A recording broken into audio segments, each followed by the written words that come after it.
I want to talk about 7 movies. I could have mentioned hundreds, but these 7. Why do men love them? And why do we need more of movies like this?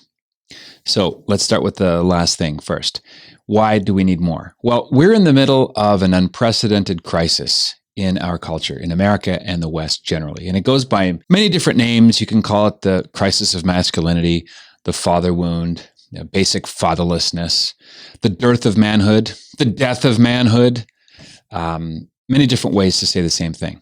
Whatever you want to call it, owing primarily to the lack of strong fatherly models, there are certain stories in these movies that resonate with men in a profound way. So, in no particular order, Chariots of Fire, winner of the 1981 Best Picture Oscar about the ragtag group of British athletes in the 1924 Paris Olympics, led by real-life Christian missionary Eric Liddell. Gran Torino, starring the one and only Clint Eastwood as retired Korean War vet Walt Kowalski in suburban Detroit, whose strained relationship with his Asian neighbors comes to a head in an ironic ending you did not see coming. The Right Stuff, based on the book by Tom Wolfe and starring Sam Shepard and Ed Harris.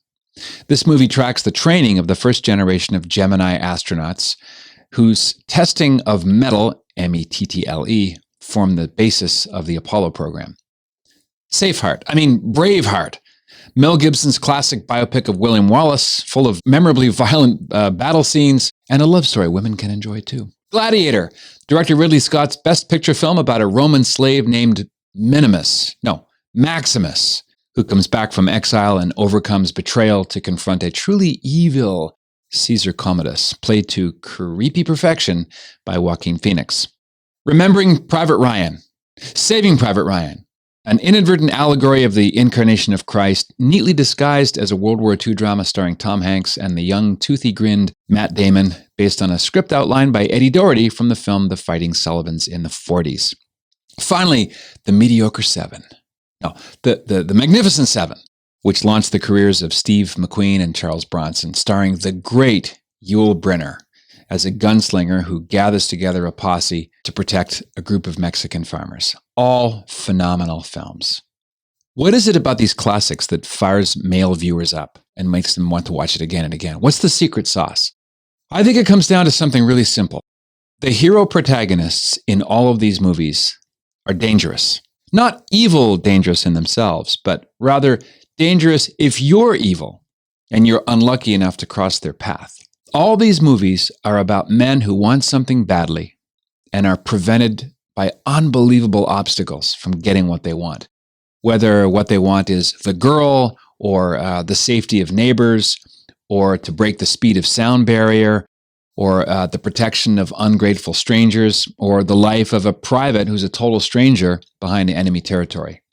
All these movies depict masculinity as it is, as an arduous life. These men are hard-headed and soft-hearted, not the other way around. No one says be a woman, but everyone says be a man. And all of these heroes exemplify the masculine leadership of Jesus Christ and his human father, St. Joseph. These are men that have something to say and they say it well, but mostly they do things.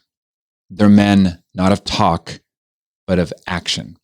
Today in the church, we've made St. Joseph into an octogenarian with a lily and a cane, and we've remade Jesus into a combination of Mr. Rogers and Barney. A nice guy who came down to heaven to show us how to be nice. By the way, men hate all this. And the insights that the church lays down and drops, the movie makers of Hollywood are happy to pick up and display. Speaking of Hollywood, I heard through the grapevine that a writer has finished a script based on the life of this amazing American hero, who is a candidate for sainthood, servant of God, Father Emil Capon from Pilsen, Kansas, who was a World War II chaplain who went back to service again in the Korean conflict and ended up staying with his men as a POW where he died in 1951. Phenomenal story. You can click the link for more information on The Miracle. That's the name of the book, The Miracle of Father Capon.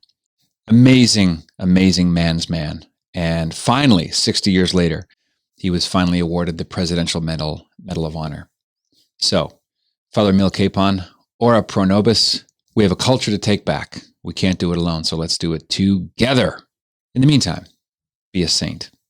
What else is there?